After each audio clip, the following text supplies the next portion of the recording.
মাদ্রাসা সম্পর্কে একটি বক্তব্য রাখবেন মোহাম্মদ আব্দুল মুত্তালিব।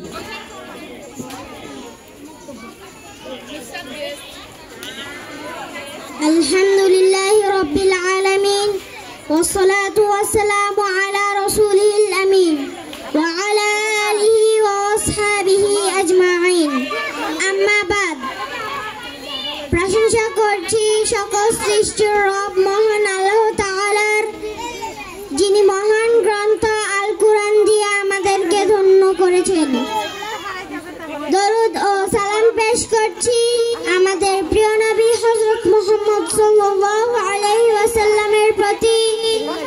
নুরাল কুরআন মাদ্রাসার ফাউন্ডেশনের এর উদ্যোগে আজকের আয়োজিত সম্মানিত সুধীমণ্ডলী, শ্রদ্ধেয় শিক্ষক, অভিভাবকবৃন্দ এবং প্রিয় শিক্ষার্থী বন্ধুরা, আসসালামু আলাইকুম ওয়া রাহমাতুল্লাহি ওয়া বারাকাতুহু। উপস্থিতি, আমাদের ভাগ্য এত ভালো যে আমরা নুরাল কুরআন মাদ্রাসায় শিক্ষা গ্রহণের সুযোগ পেয়েছি।